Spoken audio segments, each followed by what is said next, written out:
All right, we are live.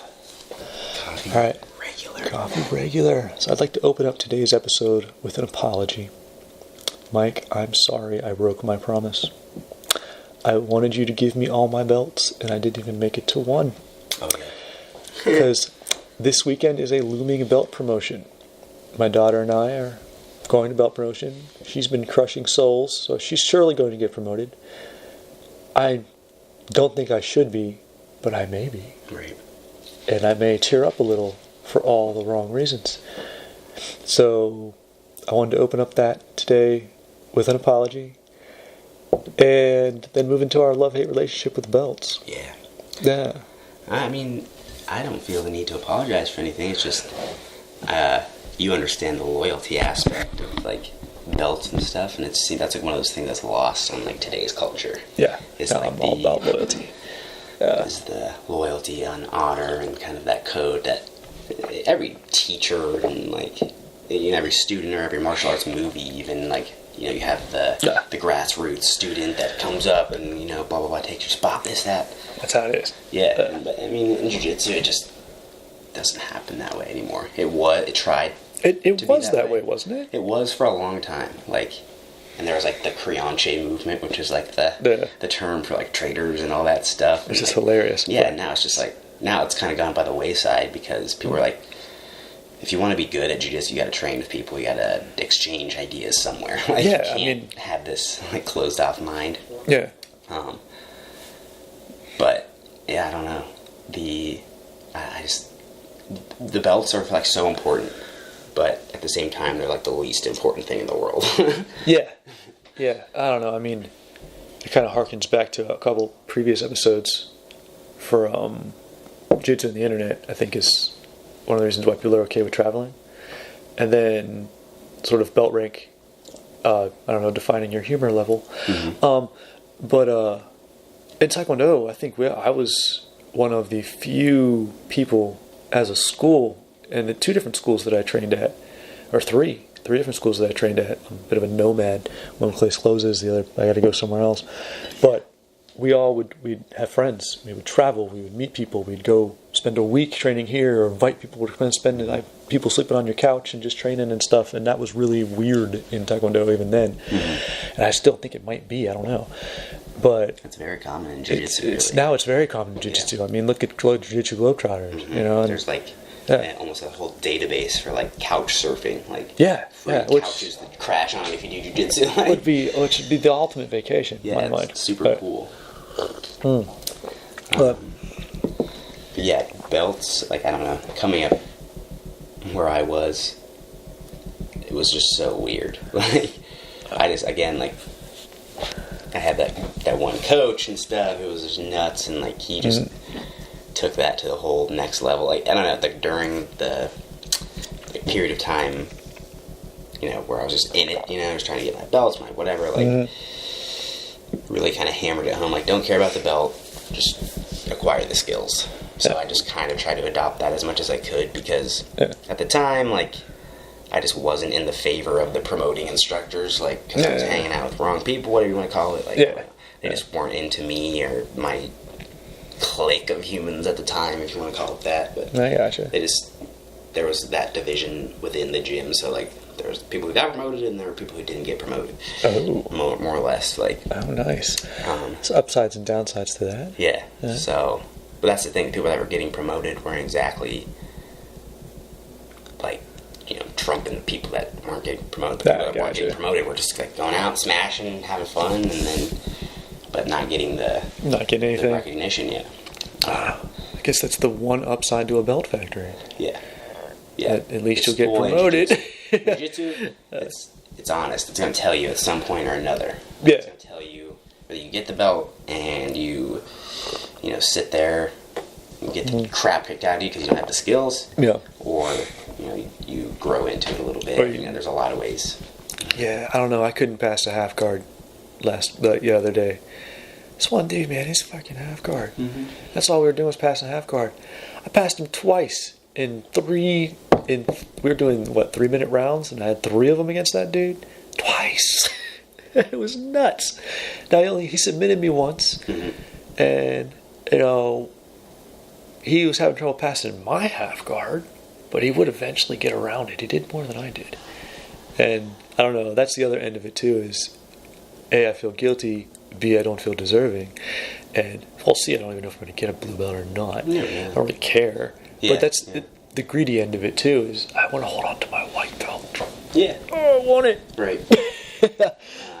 I just want to keep it, and that's so selfish of me now. Yeah. But I know what you mean. Like, it's funny because one of my friends who actually just recently came back, he was a purple belt. He always asks to be demoted. Like, he always. Awesome. He always. Oh, you've told me about him. Yeah. Yeah. He was there last night. It was amazing.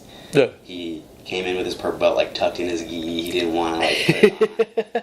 He's like, "Can I just wear my blue belt?" And like every single time, I'm like, "Nope, wear your rank. You earned it. You know, you earned it. You gotta be honest, man. Yeah, you are. Can't lie."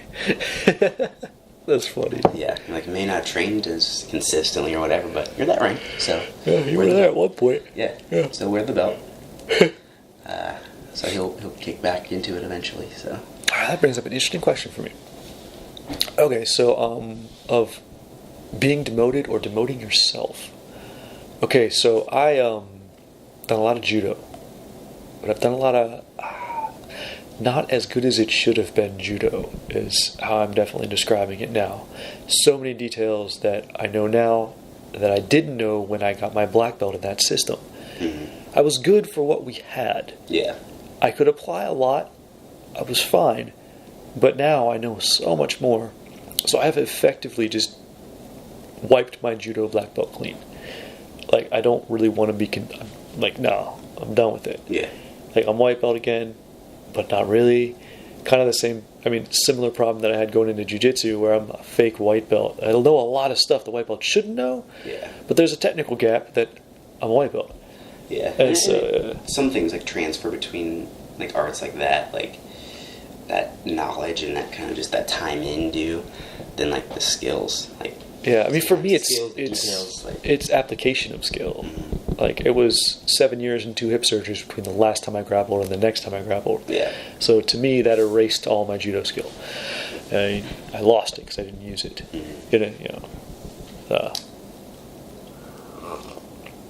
Yeah, I don't know, like, technically, I mean, I'm a green belt in judo, like, No, right on. you know, I don't know. Yoro Sotogari is Yeah, amazing. I hold rank in that, but I don't know. I mean, it's not like the first. I'm like, oh yeah, I'm also a green belt in judo. Like, I don't sit there and train it consistently with people enough to be like, oh yeah, I hold a rank with this. That's how I feel about it too. Is I just haven't trained it consistently for so long. Yeah. That, I mean, if someone teaches throws in class, Right. I kind of like, I'm okay. Yeah, that's I might step wrong a few times, and then I'm like, oh, I got it back. Boom, there it is. I mean, the past couple of years, I've just started to see such like all the broad strokes between 74 and grappling and stuff. And I'm just like, okay, like yeah, grappling's grappling. yeah, man. exactly. So like, I'm like, yeah, it's just all of it's just rule set that dictates behavior. Like, the only reason you have these big throws like that in judo is because you can't touch the legs anymore. Like, you can't even combo into the legs anymore. You can't. Yeah. And I mean, you used to be able to look at any Jimmy Pedro. Yeah. That was his thing. Now you're seeing more like Oh.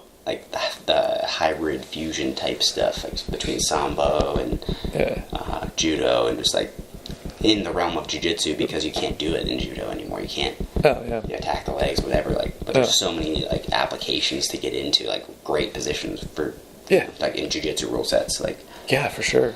I don't know. Do you think that plays into the sort of can't talk, that there's no stigma for cross training anymore? So I mean, take a guy like Jimmy Pedro, who is, next to Kayla Harrison, probably the second second best judoka in the country, and he very early on was on the wrestling team in high school and college, and trained jiu-jitsu back in the day. He's buddies with all the people in that sort of East Coast area. They all train together and learn stuff from each other. And then you have Travis Stevens being his direct student, who he was more than happy to be like, go train jiu-jitsu with Danaher and Gracie, and it's cool. And like you're seeing those crossovers in competition too. Like you're seeing Travis Stevens compete and fight to win. Like you saw him come out really against like the Meow brothers, like when he judo backlashed on that. hard actually. See, that's the. I mean, you're always going to have Well, backlash. that's judo for you. That's an Olympic sport for you. That's the bad part. Is they actually at one point he had to stop competing in jiu-jitsu competitions because IJF banned it. You couldn't cross over, especially because it was right before the Olympics too. Oh, okay. Is when they kind of did it. So that was their justification. You can't have our athletes get hurt before the Olympics. And he's like, "Fuck that!" It's like, damn it! I was doing really good too. Yeah. I was starting like, Yeah, but now that he's not competing anymore, he is coaching a lot in judo, but he's not competing anymore. So I don't think they have the hold on him like they used to. Good. So I hope he sort of branches back out into competition again. Yeah, I mean, you have platforms for people like that to come back on now. Oh yeah. You don't. We didn't. I don't know, like 5 years ago, 6 years ago, like. Oh yeah, I mean it's Those worlds, like that was the shit. But that, like all the the cool people have won that 10 times, so they were like, all right, I'm retired. Yeah. Now they have fight to win, super fights, combat. Yeah, it's sort of avenue an MMA alternative. Yeah, almost. you have Marcelo Garcia talking about coming back, which gets me. The only guy in the world that I love that just sits down. He just sits down and says, "Come on, this is a jiu-jitsu competition. I'm going to kill you here." Like, I would pay a pretty exorbitant amount of money to watch that fight I would. live. I would. I think I would. We may have to do that if it happens. Yeah. I feel like there's been talk of him coming back for like that Kaisai Pro. Yeah. And, like, that Kaisai Pro is Penn. doing some good stuff, man. I mean, and they're starting local. Like, I didn't think about it, but they're just in Queens or whatever. Really? Okay, I haven't seen any of it, but I've seen highlights and They're stuff. staying in New York right now, and they're, I think, anyway, like, that's the only place I've seen them, so. Okay. Yeah, I want to check them out.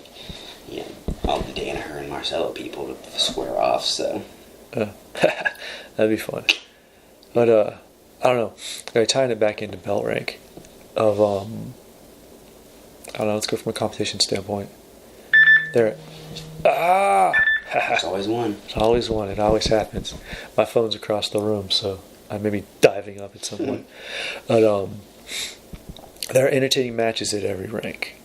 So, sort of an upside and downside of jiu-jitsu competition, of where any other martial art that's a sport, it's only black belts that really get the shine.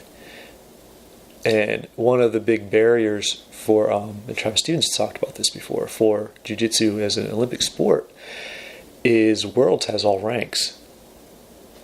Like, and it's cool. I like the fact that you just get to show up. You don't have to qualify a national team or anything. It's more matches. It adds a sort of a Spartan sensibility to it. You have to survive the first 3 rounds of competition with whoever to get to the good stuff and still have energy. I dig that. Whereas, say in Taekwondo, if you make national team, which is a whole mess in itself, it's nuts how that's sort of changed over the years. Then you're on team. If you're on the world team, they have different team qualifications. It's not just national team isn't just national team. There's Pan Am team, there's collegiate team, there's all that. Then you get to go to that whatever world competition, and then you fight. And it's less matches, but it's prestigious. It's prestigious. It's a better funnel. Yeah. But opens itself up to a lot more politics, and it's a give and take. But I dig that jiu-jitsu has blue belt matches that are off the chain. Yeah, I mean, you're seeing pop-up tournaments like blue belt invite, purple belt invite. Like they have the entertainment value. You know what I mean? Like it's not a lack of entertainment.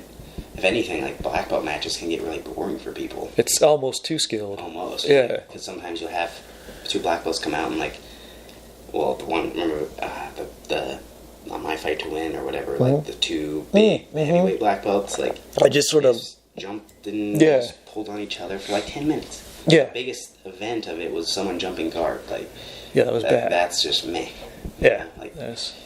But a lightweight blue belt can maybe do some acrobatic, crazy cool shit. Maybe they're just really good at armbar. And the nice thing is with all these avenues for competition is they're opening up the rule sets for younger belt or earlier belts, like blue belts and purple belts can do heel hooks and wrist locks and they have multiple rule sets to play with. Yeah, so that's why you're seeing some 16-year-old blue belt heel hooking an older black belt. You know what I mean? Evens that playing field considerably. I gotcha. And that's where jiu-jitsu had its fallacy, I guess, is because the rank fallacy, like, oh, I'm a black belt in like Taekwondo or whatever, like this move's too deadly, blah blah blah. Like, yeah, it's sort of the same thing in jiu-jitsu, just like, oh, we don't want to train that because it didn't help us out. It wasn't our strong suit or whatever. So that was. There's a little bit of a comparison of it. Exposed it a little bit. Yeah, absolutely. And now and especially now the new era, if you want to call it that, is just it's a more open system. I mean, you're seeing more wrestling, you're seeing more scrambles, and more. It's funny too because you're seeing more parallels on other forms outside, like collegiate wrestling. It's all funk and like very jiu-jitsu. Like it's all jiu-jitsu's bled into that a lot, and vice versa. Like a lot of freestyle wrestling bled into jiu-jitsu, and like catch wrestling and stuff. So and if you can see the parallels between styles of grappling, you're starting to that gives you the. It allows you to sort of play with the gray areas of the rule set. Yeah. But like last week I was in that private. We were talking about just like specifically like reaping leg locks. Like, right on. Like specifically with reaping, like with IBJJF, and your knees are still intact. Yeah. Oh my god! Tons of cool manipulations and splits and stuff that weren't like any more detrimental than an arm bar or whatever. Oh, cool! Just trained with caution, just like you would. Like you would anything else. It's not anymore. I would teach it to a kid too. Like it's not like it's a freaking like dim mock type thing where someone's gonna die. Like I don't know. Me and my daughter watch Batman before we go to bed, and we just watched Day of the Samurai, which is centered around a touch of death, the Kibono Oko. Mm-hmm. And we were laughing because she's like, "You think it's really there?" And she and like poked me. I'm like, "Ah!" I'm like, "No, I think you did it wrong." But then in the back of your head, you're like, what if? Yeah, I'm like, what if? I mean, Batman says it's real. Oh, man. I always think, just like goofy shit like that. Yeah, what if? But, jiu-jitsu, with the belt ranking anymore, it doesn't matter. Like, you're seeing this, huge resurgence of no-gi. And just... Well, gi, I don't want to say the gi's limiting because it's not. It's its own world. It's its own world now. It doesn't have. It's not the world anymore. Right. Yeah, exactly. It's not the world. Yeah, I think it's because it's not Hoist Gracie going into a cage with a gi doing this. So now you're seeing just the applications of wrestling, the applications of catch wrestling, whatever. Like it's just all the same. I feel like that's MMA. Yeah. It opened all of our eyes to there's no one perfect style. Right. Because when all the jiu-jitsu guys started losing, everyone went, oh. Yeah. Well, that's an ebb and flow in the MMA world, too. Is like stylistically. Sometimes, someone who's super good at one style or an abstract style, like Stephen Thompson, who's a really good Taekwondo guy. Nice karate guy. Michelle Watterson also karate. Yeah. Conor McGregor, who's just Conor McGregor, who was striker. He mixed and matched. He has a lot of different weird stuff. But so, you take some of these purists in arts and plug them into MMA. Some flourish, some flounder. And it's an adaptability thing. If you have good takedown defense, I guess you're still awesome. Yeah. But you still have to have takedown defense. Right. Yeah. I mean, look at Chuck. He had really good takedown defense. But this past weekend, the best takedown is a right hook, right? Right. Yeah. Can't really sprawl on that. No. That made me very sad. It hurt my soul. I don't know if they should have done that. I don't think they should have. They really shouldn't have. Someone made a lot of money off of it, and hopefully it was the fighters. But probably not. Probably not. But one would hope. Hopefully Chuck's okay. But belts. Don't fight for him, right? Yeah. But you look at other martial arts that don't have belt ranking, like Muay Thai doesn't have belt ranking. It's more or less just if you're good enough, you're fighting or training or whatever. Jiu-jitsu, I would say, is one of the only things that you got to stay on top of too. I haven't trained in karate or anything else like that extensively or anything, but I feel like those dudes get their black belts and they just they're cool and they're do the thing and they sit there. That's the system. Yeah. It's the way the system plays. Yeah. That's a belt factory effect. Mm-hmm. Of a lot of people think it's their goal to get a black belt and they're done. Yeah. But that's not the case. Yeah, it's not the case. You got to keep training, man. Just that's how it works. People get blue belts in jiu-jitsu and they stop. I don't even understand how that's possible. I guess I've never stopped, but I don't know why. There's like this thing in the jiu-jitsu like community or whatever, like why people quit after blue belt. Yeah, like, there's why a thing. Disappear. And I've seen it like 10 jillion times, which is the funny thing. I'm like, yeah, it does happen. And I think it's a myriad of reasons, but everyone's got a reason. But I mean, excuses. Oh, yeah. Hey, before we go deep on that, man, really? Ways too. We haven't talked about today's coffee. Today's coffee is actually from a friend of mine down in A-Town, from Athens. That's what we call Athens sometimes. If you can tell what era I lived in Athens. But yeah, it's called Ridge Runner Coffee. This is the Mexican. It's a lovely blend. It is wonderful. My mom picked it up for me at Thanksgiving, and it is delicious. Thank you, Pat. I appreciate you. Very smooth. Mm-hmm.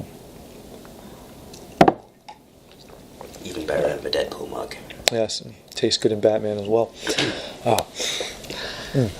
But belt rank, like I've seen people who are very deserving get held back for a long time, and I've seen people who are not as deserving get bumped up really fast, and it equalizes somewhere. Like they either get their ass whipped and they realize they gotta get with it, or they disappear. Or they disappear. Yeah, done with it.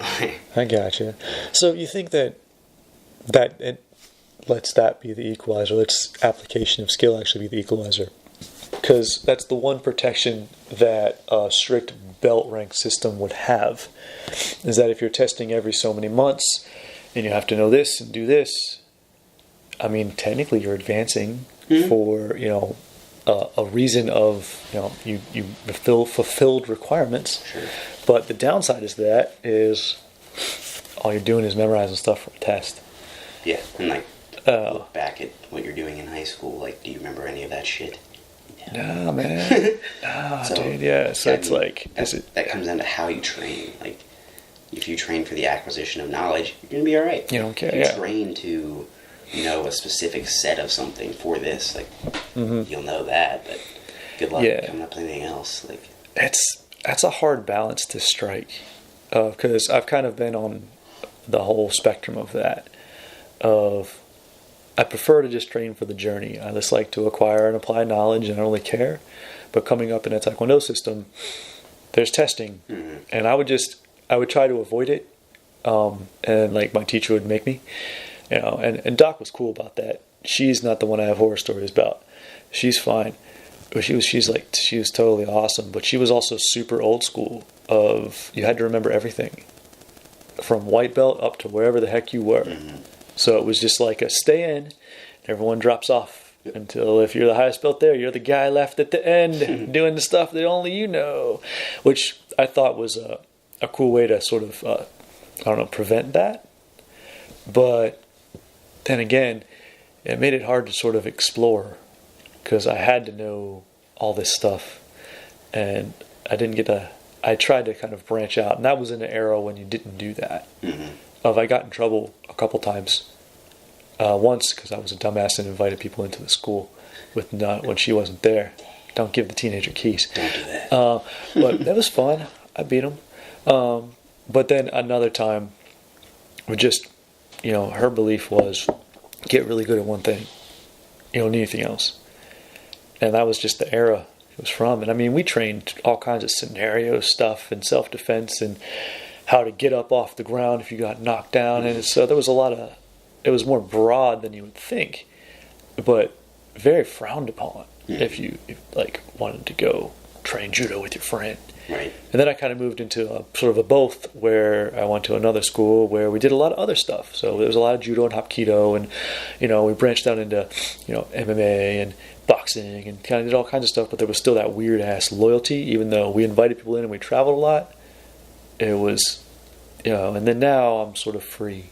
Yeah. But it's better that way. Like, I know what it feels like to have like the crew and like this, but it's almost better to have your own. I mean, it is your own path. Like, it's your path of knowledge and this and that. Like, ultimately, cool. yeah, it's cool to have people there, but like, you got to do what you got to do. Right. Like, especially these days, like, there's just so many resources available. Like, I'm good right now. You're just, if you're not taking advantage of some of those resources, like what you doing? Yeah, you're a fool to not try to at least look at it. Yeah. Yeah. So, I mean, and I think it just comes down to enjoying it and just being an enthusiast of it. And I don't know, like, I've never thought of, ever since I've started jiu-jitsu, like my life without it or anything. So I'm like, to say it's like it's that, like, training's training to me. I can't think of my life without it. It's something I've always done. Yeah, and so, it's not that I don't want to say like, people aren't applied or whatever, but like they get their blue belt and they're like, that's good enough. Like, it's not they're not fascinated with jiu-jitsu. They're not. It's a goal-oriented society kind of thing. Yeah, it's a fixed mindset versus a growth mindset. Right. It's a process person versus a goal person. Mm-hmm. Most people, society's goal-oriented. It's how it works. Yeah, it's how society like incentivized it. Yeah, it's completely incentivized. Yeah. So if you're a process-oriented person, it's either beaten out of you or, I don't know, you end up like us. Mm-hmm. Like, where we're all about the process, but... I mean, that's the thing. Like, you almost get too committed to the process because you're willing to do whatever for the process. Yeah. Which gets you in trouble. Which will get you in trouble if you go too far that way. Yeah. So you have to be careful with that. Especially, like, in the pursuit of belts. Like, you can get into some real weird shit if you're after a belt. Yeah, if you're chasing belts, you're going to do bad things. Shit. Yep. Bad things, man. But then if you're not chasing rank, like with my not being able to pass the half guard adventure the other day, I was thinking about all these cool principles of what I should do instead of just doing one move. And I was like, man, I know one good half guard pass. I should just use it.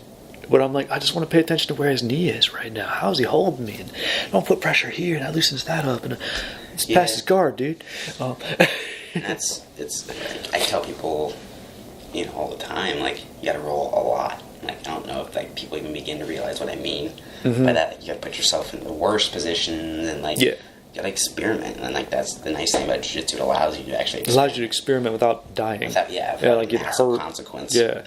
Now that is the other reason why I haven't been doing so well is I haven't been able to spar for the past few months. So yeah, there's a disconnect, and I've been made well aware of it.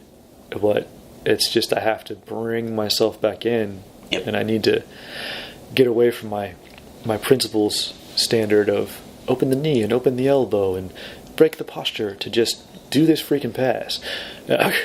And it's like, as a coach, to be like, oh, you just gotta feel it. Like, it's the feeling. Like, it's a timing thing. Yeah, it's I mean, I know what you mean. Right. And it is, but at the same time, you gotta break that down further. What is the feel? Right. Well, if you feel your knee right here, that's the feel. In or whatever, like, plug in the X body part here. Yeah. And that's how you start to get into like teaching different styles too. Oh yeah. So I guess within belt rank as a reflection of, I guess, sort of ability, or just ability to understand. So as a reflection of experience, so how you teach somebody, can belt rank be reflective of that? I mean, that's what I based my belts off of, I guess. Okay. Because I was like, just again, like process oriented. So I'm like, I want to be able to relay this information to whomever I can, like to whomever under whatever circumstances. Like, I gotcha. So I wanted that depth of understanding with something, and that's just sort of my goal with jiu-jitsu, and that's where I think your belt is. Yeah. Yeah, I agree. I agree. That's where I'm at. That's totally where I'm at. If you can, and that's not necessarily even just knowing moves, techniques, this, that, but applying it, knowing your audience, and actually making it click. Yeah. For them. Yeah. I think that, you can have a blue belt do that, whereas like some black belts can't. Some people know how to explain stuff, man. You might have like a crazy high level competitor, but they may not be a very good teacher. Like, that's a rare combo, man. I mean, it doesn't mean that. Like, yeah, sometimes I've had all sort of different ways of that. I was a decent competitor, but I'm a really good teacher. I've trained with people who were great competitors but couldn't explain crap. Yeah. Yep. Then you get that rare person of you're moving into that realm. Trying to. Where you're a really good competitor, but you're also a really good teacher. And Vitor, I think, is there. Absolutely. I mean, absolutely there. He's been doing both for a long time. You can tell too. They've sort of grown together. His teaching skill and his competitive skill have stayed on par. And that's something like I started teaching kids when I was like a blue belt. So like, and I'm brown belt now. So like, I've been teaching that entire time. Like my entire journey has almost been didactic in that sense. Like, yeah, I mean mine too. I started teaching actually when I was a blue belt, believe it or not. See? But yeah, and it's always been together. Learn it, know how to teach it, but then teach it helps me learn it, and then that's always how I've looked at it. Yep. And now, like even today, like I will like be teaching stuff, and I'll say something. I'm like, "Oh shit, like, that's awesome!" I teach myself, and you're like, and that's a good day, and that's a good day in itself. Like, fuck, if no one else takes something, I took something from it. It was Someone good. will take something from it eventually. Like, yeah, like I think that's the nice thing with jiu-jitsu. Like, hopefully you have the freedom to explore. You know, I didn't have the freedom to explore when I was coming up because it was, you're a wrestler and a guard passer, so do that. Yeah, you get shoved into a box. Yeah, so I'm like, okay. I don't know. Growing up in a competition standpoint, I lived and died by the rule set. Yeah, and occasionally I would explore outside of that, but I didn't really have time to. Right. And the only time I really did is if someone wanted to fight me. Yeah. And then I'd have to test it. I had to test it and be like, okay. That was good or not. Yeah, good. Yeah. Yeah. And it's strange, like, because I've also done Muay Thai considerably. I've spent time with that, a good chunk of time, as much as I have jiu-jitsu, like, and there's no rank system in that. So, like, that's more, I don't want to say, like, respect or honor-based or whatever, but it's just a little friendlier or something, like, to a point. I guess it's probably the people you train with what it comes down to, though. Sure, that's a weird thing. I trained with the same people there as I did in jiu-jitsu, but as soon as you took rank out of it, it was... Yeah, people didn't care as much? Yeah, it was interesting. Well, then it's, can you punch this person in the face as hard as you can, stay standing? Like, then it's just a different game, really. Yeah. Yeah. But I guess that brings an interesting question about rank and how people are treated. Mm-hmm. And that's a school-to-school, person-to-person thing. I find myself doing it by accident. Sometimes I'll see someone, it's like a one-stripe white belt, and I'll feel weird about it, and I'll be like, what am I doing? You know, and then sometimes I'll see someone who's a freaking brown belt, and I'll be like, yeah, what is this guy? Like, yeah, don't treat me like that, man. I don't care. Yeah. It's and almost sometimes like that. It's like the day. Yeah, and it can be a day-to-day thing, man. Sometimes you're in a mood or they're in a mood. It's just, it gets weird. And that's where, like, coming into jiu-jitsu classes and stuff can be, like, weird, like, sometimes, because you're wearing, like, a status around your waist. Yeah, you've got your rank on. It's a status. It's and sometimes people can be, like, physically intimidating on top of that. It's like Justin, he's just a huge giant dude with a beard, like, you just throw it, he's a bear. So, like, maybe, like, 100-pound kid off the street might not be confident walking up and be like, hey, I want to fight, you know?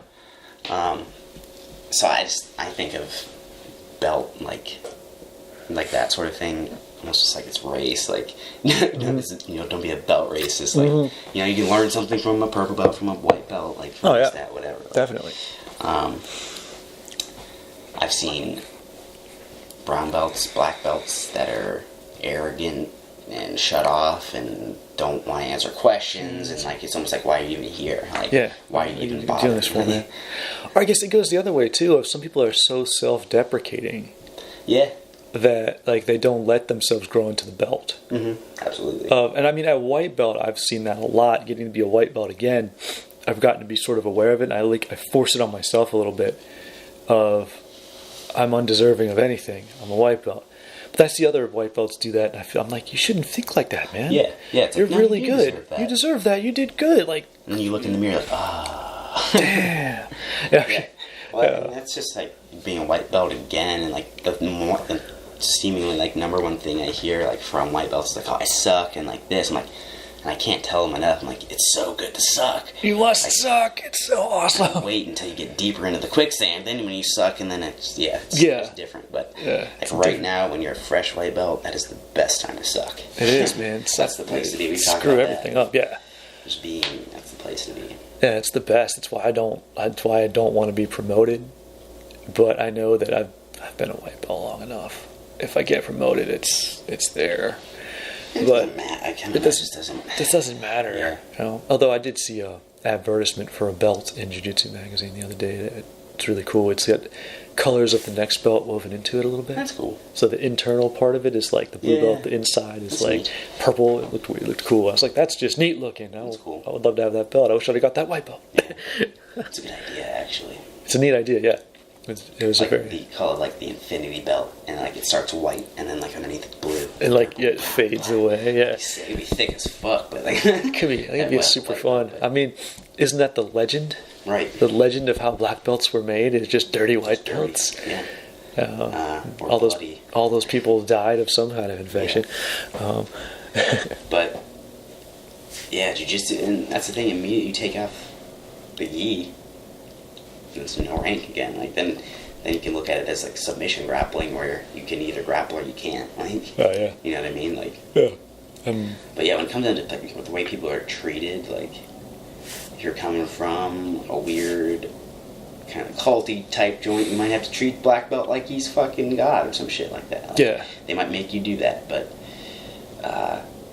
that's just not how humans should act. I think. You know, it's, People get caught up in it. yeah, exactly. Don't get caught up in rank. Like, I mean, we talk strap around your waist. Like, we talk about movies a lot. I think that's movies being a reflection of a certain aspect of a culture, and martial arts, especially in the West, are that. Mm-hmm. The Westerner are willing to die for the samurai ideals. Yeah. That they really don't know anything about. Yeah. So it's just like you kind of take this chunk of it and then copy it. Right. They take the chunk they want to take. Yeah.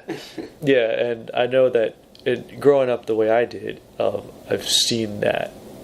And I mean, I lived in it. Yeah. You know, so I would make the master jokes to you. What kind of coffee does he drink? You better bring his coffee. Yeah. Yeah. But that's from experience. I actually know a lot of people's drink and can bring it to them without them even asking me because of such situations. With spit in it. Not actually, but you know. Nah, I don't mess with people's food, man. It's this motherfucker, I would get him. If you're out there. You're out there. You're out there. Fuck you. I'm bringing you some coffee, motherfucker. One day. It's not this coffee we're drinking either. Mm-hmm. You'll know. Yeah. That's funny. But yeah, like I've literally, I just think it's a joke to like try and flex your rank on somebody, and like I've said it to people, like I've always said it sarcastically, like I'll be like messing with people across the room, they're giving me shit, I'm like, hey, rank, and they'll be like, oh, you know, it's like, it's never been like, I'm like, hey, rank, like, you know what I mean? Respect, like, man, respect the belt. Like, it's fucking dumb. Like, it's not who I am. Like, it's not who I'm gonna be. Well, I guess it's what is real respect. Yeah, like I don't want to be like feared or some shit. Yeah, and feared or respected simply because of the color on your waist. It's maybe you like me because I made a funny joke. Yeah, like me because you like me, or like respect me because I'm good, or don't like me because you don't like me. Don't like me, yeah. You know, I'd rather you just pick a team. If you just think I suck, that's fine. Yeah, like go ahead. I'll choke the shit out of you. It's all right. Yeah. But yeah, it's jiu-jitsu. As soon as you take the gi off, I think is interesting, because now you're starting to see like a huge differentiation almost in like, well, obviously rule sets, but like results. No gi matches result in a lot of subs and like entertainment value, and it's faster. Yeah, it's faster. I think it's faster. There's a bunch of different options. There's just as many. I don't think it's more or less. Yeah. Especially now with this, leg locks and wrist lock games opening up, and everything's changing. But jiu-jitsu opened itself up to that, whereas other martial arts, I don't know if they don't or they can't. Yeah. Striking arts, it's usually you pick a body part that you can hit with and one you can't hit with, and there's only so much you can do around it. Yeah. And so the rule set really dictates how you apply that. And then you get good, you can play in the rule set. I could do a lot of weird stuff in Taekwondo, a lot of funny things, whereas I was really flexible and tall. Right. And I had I've got good footwork. But when it came down to it, I think from a creativity standpoint, I pretty much reached my physical limit. There were things that I saw other people do that I couldn't, but they were just physically better athletes than me. But like with grappling, I feel like that ceiling is so much higher.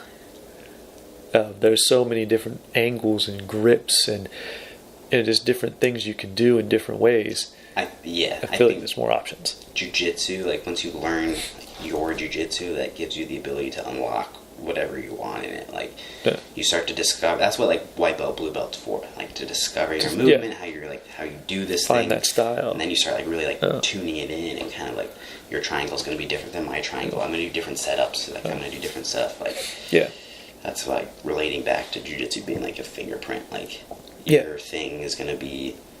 Might look exactly the same. Like it could look like, it's a triangle, this, that, whatever. But like 10 things could be different about it. Like I mean, I guess too, relating back to the lack of formal testing. That's changing. There are more belt tests in jiu-jitsu, I think now, from what I've heard and seen. Wink, wink, nudge, nudge. But but it's still like there's a time gap. Yeah, it's not like this amount of time you will be testing for this. It's just like when it pops up, you're probably ready. Right. Yeah, you're not.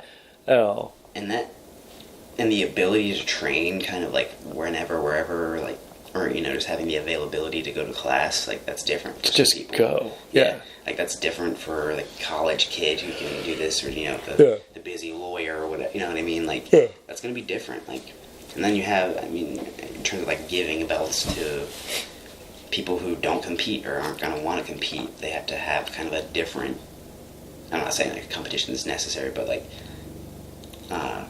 you have to treat them differently and kind of grade them differently or, like, I think it's just too easy to be like, here's a piece of paper with this on it. Everyone's going to do that to do this. Like, I don't like it. I don't like that at all. Thing. Like, principle, like having the understanding of technique, knowing, like I say, it's from a line of baseline techniques and whatever. But what do you choose as baseline techniques? Opens up to a whole weirdness.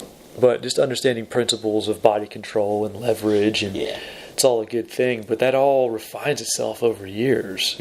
No matter how long you've been training, you're still getting better at that stuff anyway. Yeah. So, and like, that's why revisiting the basics is so important. Like, as a higher belt, like, I was going back. You got to go back and look at it because you're not the same. You're not learning this time. You know it, so you going back after you already know it. You see a bunch of new things. Yeah, and I've taught a scissor sweep a jillion times before, but just recently I taught it and I was like, oh shit, like this thing is different when I do this. So like that feels better, like that works better. Like, and now I have the knowledge to know that like, that is better and this is not as good. To differentiate what is actually good and not. You're able to upgrade. But I like the idea that you have the time to do it before you're a black belt. Yeah. The vast majority of my learning in Taekwondo came after my black belt. All the big moments and all it was all at black belt level, and I like being able to do that at color belt level now. Have the years in, and have that time before I'm a black belt. Yes, it's a different pressure thing, I guess. But when in my head, I'm like, when I get my black belt, it'd just be the beginning. Like it's. Oh, it is. It's very much. This is all the prerequisite stuff. 10 years of prerequisites. I like having more years of prerequisites. Yeah. Black belt is definitely the beginning because it's just. When I got my black belt in Taekwondo, they told me, they said, this just means you mastered the basics. Now you get to actually start learning stuff.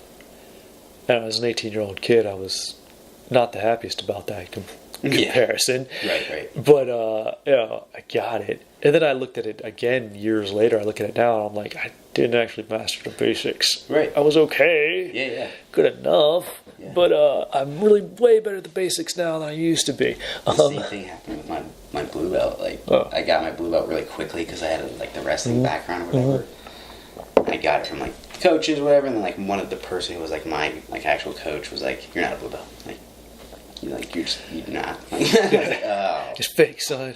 Yeah, it's all right. Well, So then that was the first taste of getting slapped in the mouth like that. And you're like, yeah, that's what it means. Oh, shit, okay. But yeah, I don't know. Yeah, just jiu-jitsu has, I feel like, 10 years of prerequisites before you get to jump in. It's okay, man. Yeah, it's totally great. Good thing. It's absolutely great. Like, you'll look back on everything and just be like, yep, I did that. I did that. I did that. That was fun. And that was weird. Yeah. Now, the only downside to something like that, though, is, I guess from a competition standpoint, of all your really good black belt competitors started when they were 4. Yeah. And I'm saying you certainly can't have someone like me who started in my mid-30s ever have any sort of recognition or fame at a black belt competition level by the time I'm black belt. I mean, hopefully I'm still super badass. Yeah. I'm working on it. But then, even someone like you, who you kind of started late in the game in that comparison, there are plenty of people at black belt level that were black belts younger than you are that are crushing it right now that you could totally hang with. Absolutely. Yeah. But and that's just everyone's path being different. Like, everyone's exposure is different. Everyone's whatever is different. But I mean, just from a sort of building stars perspective of the Olympics, that's what's going to keep it out. Yeah. Which I'm okay with. Oh, yeah. I love the Olympics. Not as much as I used to, but I don't want them to get mad at me. But I'm going to send people to kill you. Yeah, sure, bring it. Come on. I see how you guys fight now. Yeah, y'all suck. Please send people from my combat sports. Yeah, it'd be fine. But no, it watered it down because the Olympics is about youth, and so you got to have young competitors, but you don't want people running around with color belts on because it doesn't look prestigious. So it's only black belts. But then, what do you base getting a black belt on? And then you have I know in Taekwondo you had a big split.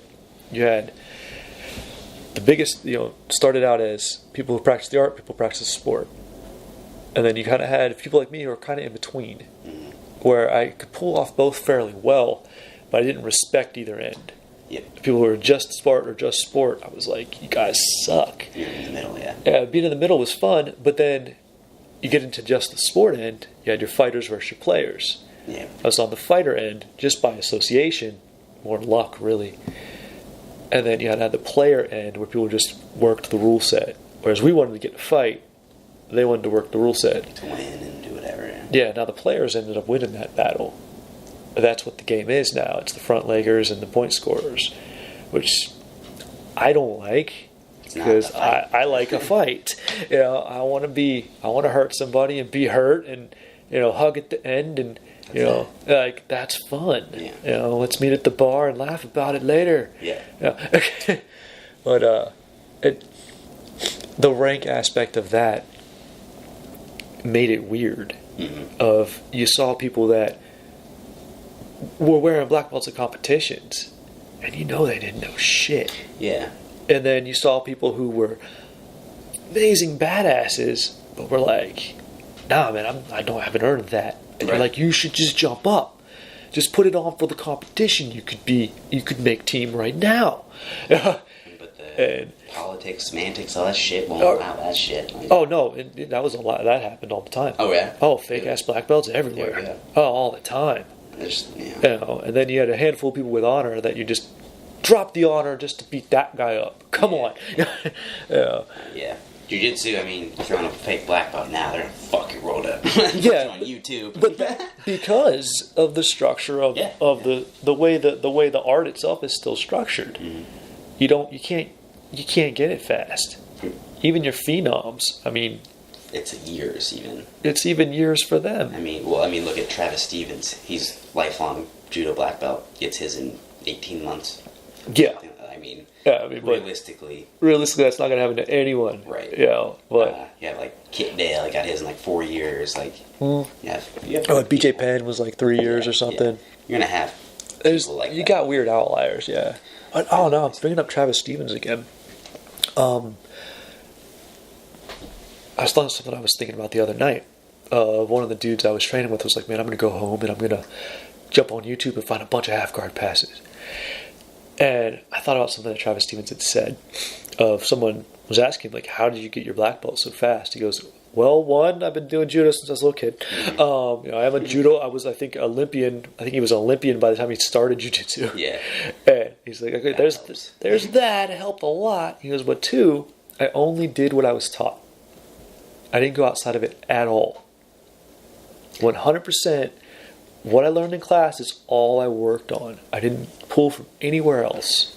That's the issue with videos and social media. Yeah. This is that it's so available that it can muddy the process. Does it muddy the waters? Should you really only focus on what your teacher's teaching you? Or is it okay to kind of branch out a little bit? And that's... I think it's okay to branch out to get ideas, but you have to have the touch, the feeling, the feedback, the understanding. What's the filter? Yeah, you can't... Okay. You can't just I'm going to go pull off this move. You might be able to get into it and function and whatever and make it work, but you don't have any understanding of it. Under the context it works, so what if they change one aspect? You can't do it on the fly. You have to have someone there that knows, or a better resource, hands-on resource to walk you through that. Yeah, it's reality versus YouTube. Yeah, exactly. Yeah. It is a feeling. You have to touch and apply certain things. You might not notice a half an inch of a wrist turn in a detail video, or he might not say everything. You can't raise your hand. You can't say question and be like, "Oh, did you turn your thumb up or this?" It's my wrist is this way. My wrist is this way. It's well, fuck. Well, what does that mean? Yeah, what is it? Yeah. So just in context, you have to be able to know that. Mm-hmm. So that only comes from training in the gym. Training what you're. So, even an extreme case like Travis Stevens, who I have all his videos, they're awesome. I haven't watched all of them, I have too many. His grip one is baller. It's good, man. So good. Yeah, but I like to get videos. I don't live and die by them. Yeah. But I do like to watch them just for principles. Just for, not even specific techniques sometimes, but just someone's going to say something. Mm-hmm. I'm like, oh, yeah. But I cheat a little. Not a real white belt. Been doing it a long time. You can pick things I feel like I understand the feel of it. I got an eye for it. I know what I'm looking at. So. Yeah, it took me a long time to be able to actually learn from videos. Yeah. Learn to do anything with it. There was a time where I could look at a video and just nope, not even begin to apply. But I'd say in the past couple of years, I've gotten to the point where I'm able to fit in and kind of figure out what's going on, what they're saying, why they're saying it. Yeah. To get that result. So. Yeah. But I think that challenges jiu-jitsu teachers too to be better. So you have to be better if they're not in front of you. Yeah. That's where you're seeing all sorts of fucking the Gracies got all that shit for doing their online. Oh, the online stuff, yeah. Now everyone has stuff online. Everyone has something. Patreon, something. And, you gotta get paid. I understand, but it's funny that it used to be frowned upon, and now everyone's doing it. Yeah. Now, people aren't promoting online. No, but that kind of what it whittled down to. Yeah. But that's it's better than them not doing jiu-jitsu. Exactly. It's better than them not sitting in a garage with their friends and doing that. You know what I mean? Training at home is better than not training. Yeah, even at least if someone walked in off the street with a Gracie on blue belt, I'd be like, you know what? You have something more. You have at least the terminology. You got terminology. You got to feel for it a little bit. Yeah. Let's see what you actually picked up. Yeah. So, and I'm not obviously trying to discredit anything like that, but no, I absolutely love Gracie breakdowns. Yeah, that whole thing. Absolutely, but cool. There was this flack for that for a while, and now it's oh, if you're paying this subscription to this, I'll send you a T-shirt, fucking whatever. It's just that's just the way. Someone had to go first, man. Yeah, exactly. Someone had to try it first and then work out those kinks. Yeah, and now you're seeing people do jiu-jitsu for a living and teach and do stuff. Yeah, everyone's got a channel and a subscription and a video and and that's DVD set. Yeah, and that plugs into entrepreneurship and just growing. Yeah, just really nice stuff. And as opposed to just being a fighter and you know, you're known for your like thrashing competition. Like, no, like they have videos and they have like, you know, like some brand endorsement thing. The life beyond fighting thing, man, is, I think I don't know, with social media, with access to information and stuff now, you get to see what happens to people after their career's done. Yeah. You never got to see that. When I was a kid, I had no idea. I figured I'd be busted up. But, you know, I ditched a lot of opportunities to develop a skill set beyond competition to get a job somewhere because of competition. I never thought about the future. Right. But there wasn't an avenue to have a future within what you were doing. It's just outside of your dreams. If you're a kid, that's not getting through to you. Right. This wasn't getting through to me. But yet I put a bunch of stuff in place. I was in school and I got a really good education and I had a lot of really good jobs and I mean I still was putting myself in a position, I guess, but I don't know, I look back and felt like I could have done better. But then now you have people, say like Travis Stevens, who, as far as I know, he doesn't have a college degree. He's never done anything but judo. Yeah. But he found a way. Right. To like, I have other businesses, I have things I can do, and he started to piece it all together. And now, you know, people's names are almost just becoming a brand in itself. Like, you know what I mean? Like Travis Stevens, like you're starting to associate that. You associate that with a bunch of stuff, moves, John Danaher, you associate with a lot of things now, you know. So that helps. But I think like seeing stuff and like seeing life after fighting and stuff like woke people up.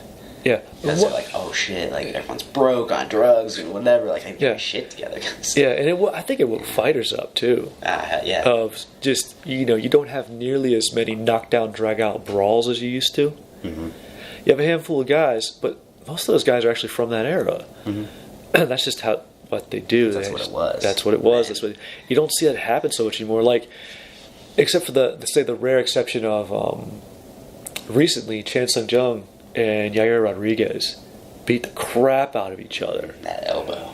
Good Lord, that was the craziest elbow I've ever seen. I didn't know what it was. I was like, why is he unconscious? Phantom. And then they slow-moed it from a different angle, and everyone was like, no accident. He actually tried that a few times in this fight. That was not an accident. No accident. Wow. Yeah.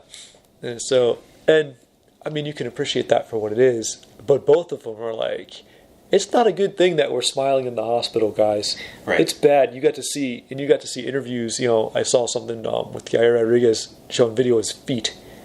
They're like ballooned up. He's like, I can't even walk right now. Like, don't do this. It was bad, but it was fun. And that's, like, I'm in the position that I'm in now, like, teaching and stuff, and very fortunate, like, incredibly fortunate, but I don't know if I would ever sit down and be like, yeah, you should do this, you know, like you should sit down and plot this out and do this. Like, there's never like a plan or a thing. Like I was talking to someone earlier, they're like, man, you know, you have to teach and do this stuff like as a living. I'm like, yeah, it took me 10 years to even get to the fucking surface. Like, and I mean, scratch my way out. But you hit it right. There was a nice timing in what you did, because I did a very similar journey and it didn't work out. I didn't get paid. I couldn't make a living doing it. And very fortunate. You made a couple of really good choices that you had no idea were good choices.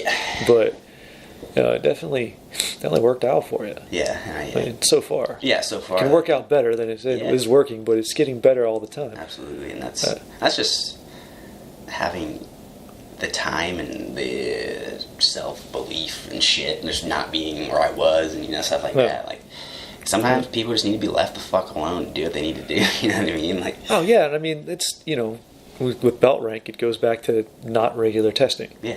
You were left alone to play, to do it and figure it out, and it's working out pretty well. But I had that. The play it came from structure. You have to have, I think, a certain chunk of high structure and stuff to be able to play like that. Yeah, you gotta have an understanding of it. You're not gonna play very well. No, you're gonna play into a lot of dead ends and shit. Yeah, you have to be. There has to be a structure, but the structure is different. The structure isn't the rank itself. Right. The structure is the training. How you organize the training, how you what do you do with develop out of it, how you finish. Yeah, I mean, I mean, it's just interesting. Like in the self-defense community, you see like, it's almost like hard. It seems to be like hard to come up with like drills that are like legit. You know, like there's only like so many drills that like. Do. There's none of it, so many things. Ultimately, none of it's realistic at all. But it's hard to sit there and be like, and say like what's realistic, what's unrealistic, because you don't know. Because you don't know, yeah. Jiu-jitsu, you can train for exactly what you're getting into. That's the nice thing about it is you can.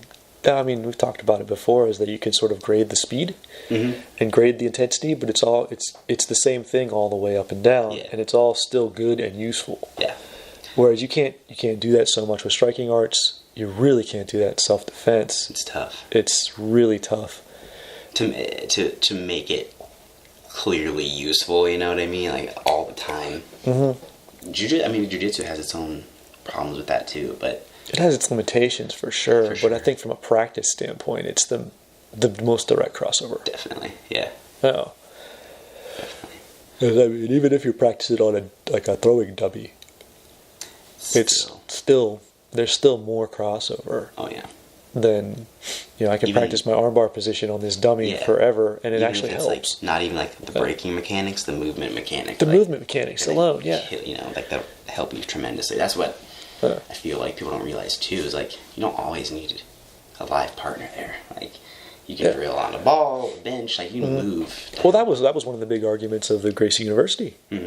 Is they have specifically went on it. It's cool. Yeah, I've definitely checked it out. But they had they do different versions of drills. They had with a partner and without a partner. That's the thing. Like I believe that they did that because it was legit. Like and it is like regardless of what people thought of it or not. Like it was legitimate. Like someone had to go first. Yeah.